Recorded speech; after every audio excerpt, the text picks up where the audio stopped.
Seguimos por Nuevos Aires FM hasta las 22 horas y ahora nos vamos a dar un gusto. Vamos a hablar un poquito de actualidad, de la información que recibimos actualmente. Él es periodista de C5N, del Destape, participa detrás de las noticias. Tuve el placer de tenerlo como profesor en la Facultad de Periodismo y Comunicación Social de la UNLP. Le damos la bienvenida al señor Javier Romero, el profe Romero. ¿Cómo le va, profe? Pablo Lofigo y equipo lo saludan. ¿Cómo estás, Pablo? ¿Cómo anda el equipo? Todo bien, acá estamos. Bueno, muchas gracias por el llamado. No, por favor, gracias a usted por estos minutos, esta charla. Como decía, esta información que estamos recibiendo, uno habla de la actualidad, pero ya hace un par de años que vienen taladrándonos la cabeza, y usted que está siempre detrás de las noticias, ¿qué hay detrás de todas las noticias o de la gran parte de las noticias que nos suele pasar, estos monopolios que nos vienen bombardeando con fake news, como decía, hace ya varios años? Y lo que hay son intereses económicos, son intereses políticos, atrás de determinados medios de comunicación que se venden como, por supuesto, información objetiva, la verdad, etcétera. Se esconde intereses económicos, intereses políticos. Y la verdad es que, bueno, afortunadamente es algo que está bastante a la vista y lo podemos apreciar de manera natural. Es algo que no es nuevo, es algo que es bastante viejo, casi tanto como la información, casi tanto como la civilización. Exacto. La lucha de poder, y esa lucha de poder expresada, por ejemplo, a través de los medios. Así que lo que vivimos es eso, cotidianamente. Hay momentos que hay momentos que le prestamos más atención, hay momentos que menos, hay momentos más críticos y momentos menos críticos, pero en general eso es lo que subyace en general a la información. Empezaron hace unos años con fake news y de a poquito se fueron transformando, basándose o tomando como trampolín la fake news en lenguajes, en mensajes, mejor dicho, de odio que estamos pagando las consecuencias con lo que pasó el mes pasado, ¿no es así? Y bueno, a mí me parece que hay mucho de eso, ¿no? O sea, esa construcción de la mentira y la estigmatización a determinados colectivos y la verdad es que también hay cierto funcionamiento que tienen las redes sociales, que todavía me parece que es un fenómeno tan nuevo que no está estudiado de una manera mucho más eficaz para poder entender ese fenómeno de lo que está pasando en cada uno de nosotros y nosotras a partir de ese tipo de comunicación, ¿no? A través Exacto. de esa comunicación fragmentada que tenemos en las redes, esas burbujas en las que estamos sumergidos, todas y todos, ¿eh? No estoy diciendo que hay unos que sí, otros que no, digamos. En general lo que nos pasa en el funcionamiento de las redes es que leemos noticias que nos interesan, que nos agradan o que están de acuerdo con lo que previamente ya más o menos pensamos, y dejamos de lado otras miradas, ¿no? que permitirían hacer como algo más, si se quiere, objetivo a la hora de pensar algo. Yo creo que eso es un caldo de cultivo que provoca después esas cosas así. Ese tipo de discurso de odio prende mejor de esa manera. Así que algo de eso me parece que hay. Ayer miraba imágenes de este personaje que irrumpió en la política hace unos años, Javier Milei, en España, y es preocupante los discursos, el odio, muchos seguidores de Franco apoyándolos, también lo que ha pasado acá con el atentado a la vicepresidenta, con agrupaciones neonazi. ¿Es para preocuparse? ¿Es un foco muy chico? ¿Está todo, siempre estuvieron, y ahora con el tema de los mensajes de odio, como que se están agrandando, por llamarlo de alguna forma, o es algo pasajero? Yo creo que siempre existió, pero creo que por eso, digamos, te introducía el tema de las redes. Claro. Y de la tecnología y los algoritmos, para decir que la sensación es que hay como un caldo de cultivo que permite. Vos fíjate que que lo que pasó efectivamente en lo de Milei, estuvo en un acto donde se reivindicó la dictadura Sí. de Franco, pero no aparentemente, o no dicen, sino, digamos, el discurso, incluso el cierre, fue de un grupo, bueno, Capusotto acá tenía un personaje, decía hago pop para divertirme y hacía un discurso fascista, nazi. Sí. Ahí efectivamente era un grupo pop que decía que eran fascistas, y hablaba en contra del feminismo, de los gays y qué sé yo. Y además reivindicaba, el título del tema era 1936, volvamos al 1936, que fue el año en que empezó la guerra en España, la guerra civil, Sí. que terminó con 500.000 muertes, y la mayoría de ellas de manera brutal, había crímenes de odio. Así que, digo, no es algo nuevo en la humanidad, sí me da la sensación de que había como una especie de pacto civilizatorio, sobre todo después de esos desastres, ¿no? De eso aprendimos, del Holocausto, de la Guerra Civil Española, etcétera. Y en la Argentina, después de la dictadura, entendíamos que esos discursos llevan a muchos desencuentros, a mucha muerte, a destrucción, etcétera. Y pensaba que eso ya era un tema que nosotros no deberíamos discutir. Y sin embargo aparecen de nuevo y aparecen con mucha potencia. Efectivamente, yo creo que lo de Milei, y además Milei, yo lo linkeo enseguida con Patricia Bullrich, con Juntos por el Cambio, con Esper, con el diputado que pide pena de muerte para Cristina, Sí. con Revolución Federal, auspiciada por el Grupo Caputo. O sea, para mí, digamos, todo eso está de fondo, así que yo creo que es preocupante.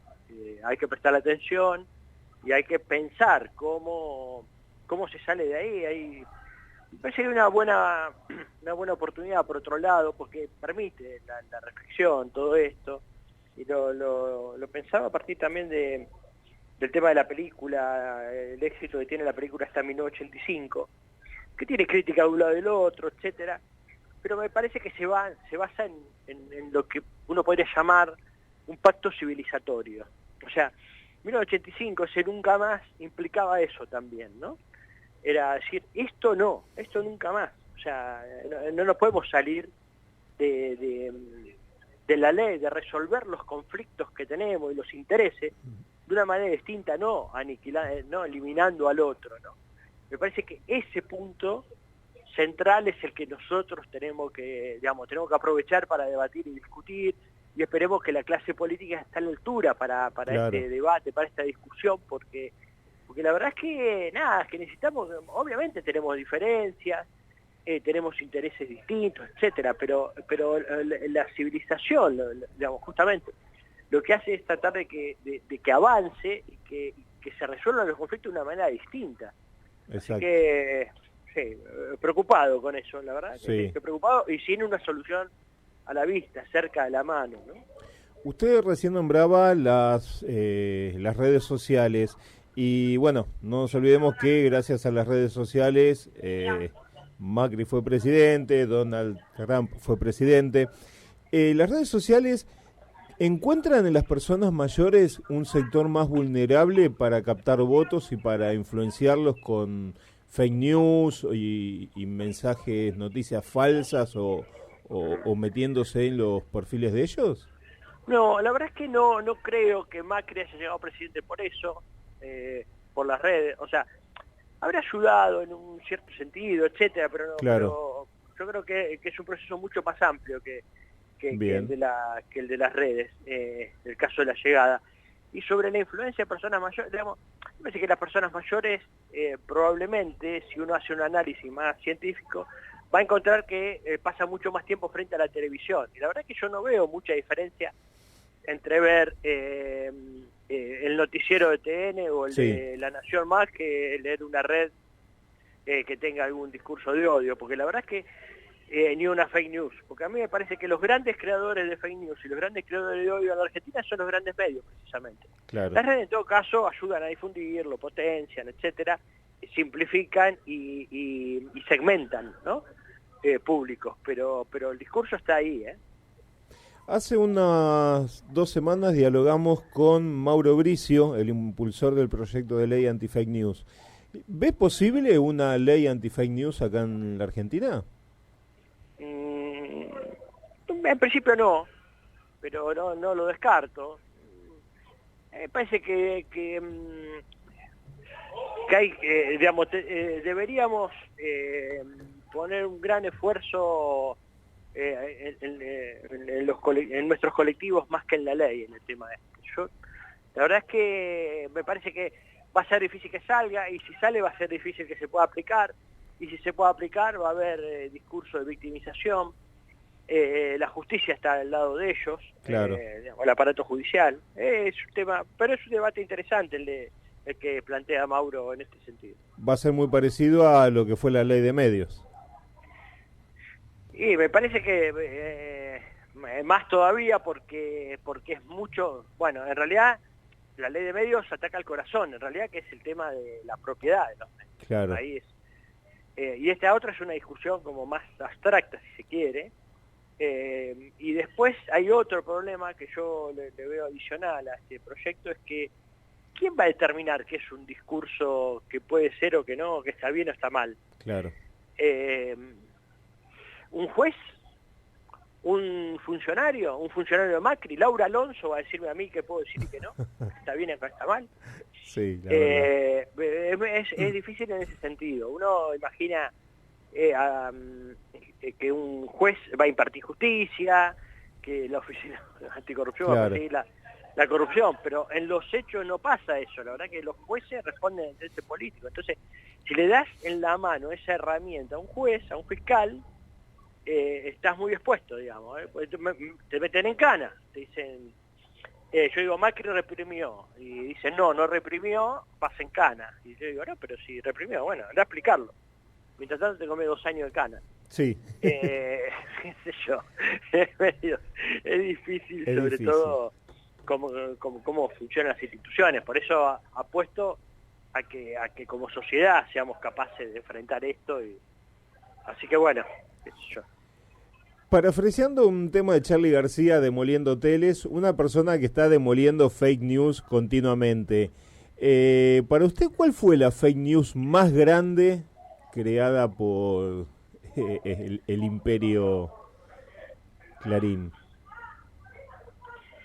Y a mí me parece que hay muchas, pero a mí me parece que en determinado momento hubo una decisión de construir a un gobierno como corrupto. Y yo creo que esa fue la más efectiva, ¿no? Con esto de la ruta del dinero acá y todo eso, me parece que ahí empezaron a construir algo. Después, cuando, digamos, uno analiza y dice, bueno, la ruta del dinero acá era, digamos, si uno se pone a pensar, esa construcción era supuestamente dinero que había en Panamá, de la corrupción, y cae de los Kirchner. Y la verdad que el dinero en Panamá era de Macri, el que tenía guita afuera, pero todo el mundo cree que era de Kirchner. Claro. La ruta de acá es la plata de los Kirchner depositados en paraísos fiscales, cosa que nunca se comprobó, pero fue efectiva y Macri fue presidente de la Nación. Así que yo creo que fue una maniobra inteligente de parte del Grupo Clarín y de Mañeto, esa construcción, aprovechar, tener el 70% en los medios de su lado, o el 80%, y agitar un fantasma, que en este caso no se verificó nunca que existiera. Entre eso y la construcción de Aníbal Fernández como un narcotraficante, etcétera, hicieron que Macri llegue al poder. Así que ahí me parece que fueron muy efectivos en esa construcción. Esa le salió bien. ¿Cómo ve, de acuerdo a las noticias que ha analizado y a lo que pueda venir de cara a este año electoral 2023? ¿Cómo veo qué? ¿Cómo ve la información que podemos llegar a recibir? Y yo creo que va a ser cada día más, va a ser más agresiva, más violenta, va a haber más fake news. Hay que estar atentos. Lo que estamos viendo es eso, ¿no? Es una construcción, incluso, bueno, ahora con el paso adelante que dieron con el uso de la violencia y la reacción de gran parte de la clase política y de los medios, al respecto, digamos, tratando de decir que no había pasado nada, que era mentira, después que era un loco suelto, después que eran 2 locos sueltos, Sí. después que era un grupito de copitos, qué sé yo, quitándole, digamos, todo tipo de importancia a eso. A mí me parece que no lo veo bien, digamos, a mí me parece que puede ser peor. Por lo pronto, Cristina no pudo estar más en público, no pudo salir más, digamos, ese efecto lo lograron. Sacar al movimiento de masa de la calle, yo creo que lo han conseguido por el momento, así que no estoy tratando de imaginar un proceso electoral en esas condiciones, y la verdad que me parece raro y difícil. Va a ser difícil. Profesor, un placer haber charlado con usted. No, por favor, un gusto. Un gran alumno, Pablo, hay que decirlo. Muchas gracias, muchas gracias. Tuvo una buena nota. Bueno, Pablo, un abrazo grande para vos y todo el equipo. Muchísimas gracias, abrazo grande y será hasta la próxima. Nos vemos. Hasta luego. Y así pasaba el profe Romero